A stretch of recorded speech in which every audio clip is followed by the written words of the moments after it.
dizer, não é possível, como diriam alguns companheiros meus, como é que pode, você não é pastor nem aqui nem na China, você é pastor de bode. Não, se ele é pastor, porque existem ovelhas. Ovelhas de toda uma tribo que precisa ser atingida e que talvez eu não consiga atingir mais. Eu comecei com 21 anos a pregar o Evangelho. Estou fazendo 48 esse ano. Lógico que quando comecei era muito mais aberto, porque falava para a turma da minha geração. Para aquela geração eu era um escândalo. Eu fui chamado de incrédulo e desviado durante um bom tempo. É mesmo? Hoje, você usava um cabelo black? Usei um cabelo black, usava roupas coloridas e ia no meio da turma. Eu ia fazer evangelismo na praça, eu ia no meio da turma meio largada. E aí hoje não, hoje sendo um senhor, embora sendo um senhor renovado, né?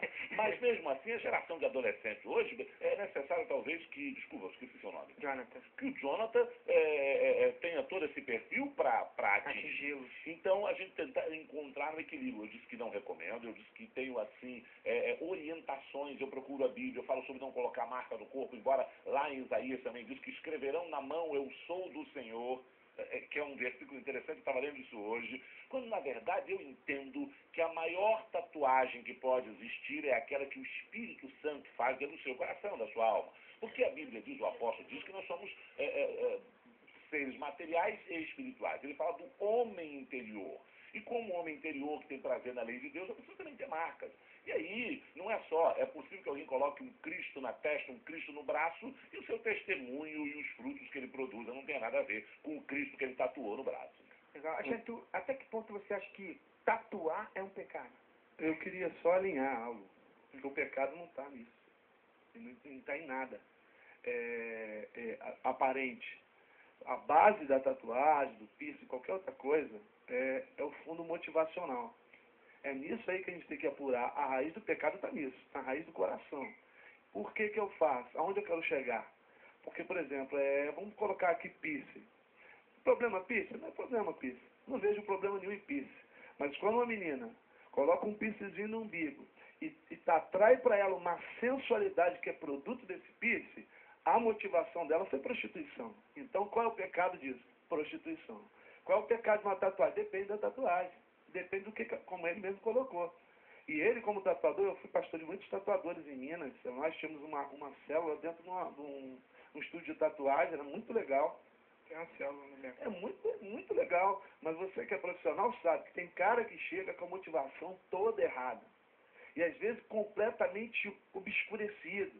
É por isso que eu não quero descredibilizar o texto de Levítico 19, se eu não me engano, 28, que fala sobre culto aos mortos através de tatuagem. Porque até os meninos que eu cuidava e pastoreava falavam, olha gente, Deus é poderoso para cuidar de você e prover na tua vida grana. Então quando você vê uma tatuagem que é um culto aos mortos, porque tem tatuagens que são verdadeiras celebrações aos mortos, não faça. Deus vai te honrar, vai te mandar alguém aqui que você vai fazer uma tatuagem, até você vai ficar mais feliz. Então o pecado não está na tatu, não está nada disso. Porque até a palavra de Deus pode virar um pecado, dependendo da minha raiz motivacional. Então, acho que a gente tem que colocar aqui uma rocha, que é a motivação disso tudo. Qual é a motivação de cada um? E aí sim, e é uma coisa tu e Deus. É Deus que sabe se há pecado na tua tatuagem ou não. Legal, tô com a Sandra, do Rio de Janeiro. Alô, Sandra. Sim, Lincoln, boa tarde. Boa tarde, tudo bem, querido? Esse debate foi uma bênção na nossa Amém. vida. Martinha, paz por Jesus também. Paz. E a todos os mais debatedores. Amém. Olha só, gente. Eu não tenho tatuagem e nem faria. Entendo esses vícios, essas coisas, porque nossos irmãos índios têm muito dessas coisas. Gosto das coisas tribais também. Mas, pastor Martinho, o povo de Faraó, a característica da tatuagem não é do povo de Faraó?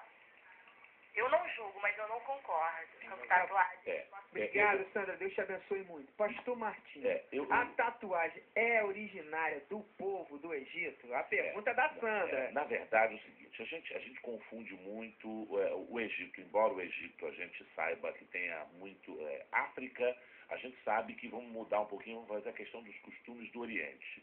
O Oriente, o costume oriental é completamente diferente do ocidental. Por exemplo, nós encontramos na Bíblia falando em pendentes, no nariz, na orelha, falando na testa. E até Deus usando uma linguagem figurada, dizendo para Israel que havia adornado e falando em pendentes, e nós, os ocidentais, consideramos isso, principalmente os assembleanos, os mais tradicionais, uma coisa demoníaca, maligna, carnal, a ponto de até colocar no inferno, excluir essas coisas todas.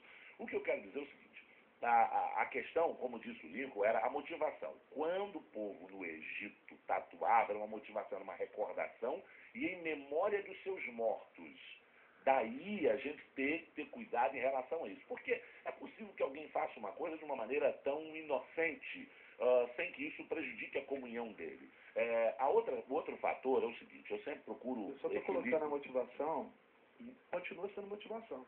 Ainda essa, mas a de hoje, tudo é motivação. A minha preocupação é o seguinte, é que a Bíblia, o apóstolo Paulo diz assim, todo mundo quem gosta de uma chuleta, de uma picanha, Paulo diz assim, se eu comer uma chuleta, uma picanha, escandalizar meu irmão porque em Cristo morreu, eu nunca mais vou comer essa carne. A grande questão é, eu estou fazendo isso para provocar uma divisão, para confrontar, para dizer, eu sou crente mesmo e faço o que eu quero, sou dono da minha vida. Na verdade, nós não somos donos da nossa vida. A grande questão é, somos escravos de Cristo, servos de Cristo, servidor do Senhor. E a outra, eu estou fazendo isso para ser o quê? Para ser um divisor de águas no Evangelho? Ou estou usando isso apenas para fazer-me de fraco para ganhar os fracos, como disse o apóstolo? Mesmo assim, a gente tem que tentar encontrar um equilíbrio, porque se essa história de fazer-me de fraco, amanhã nós vamos ter os gayspel. Ah, eu sou gayspel. Gayspel? O que é gayspel? Uma mistura gay-gospel. Vou ter que interromper, porque a gente vai pro break. Prostitutos gospel. A gente vai pro break rapidinho. Você já fez uma tatuagem? 80% diz que sim e 20% diz que não, ou faria. Então liga pra gente e participa. O Antenados na Geral volta já. No próximo bloco tem mais debate por aqui no Antenados e eu espero por você.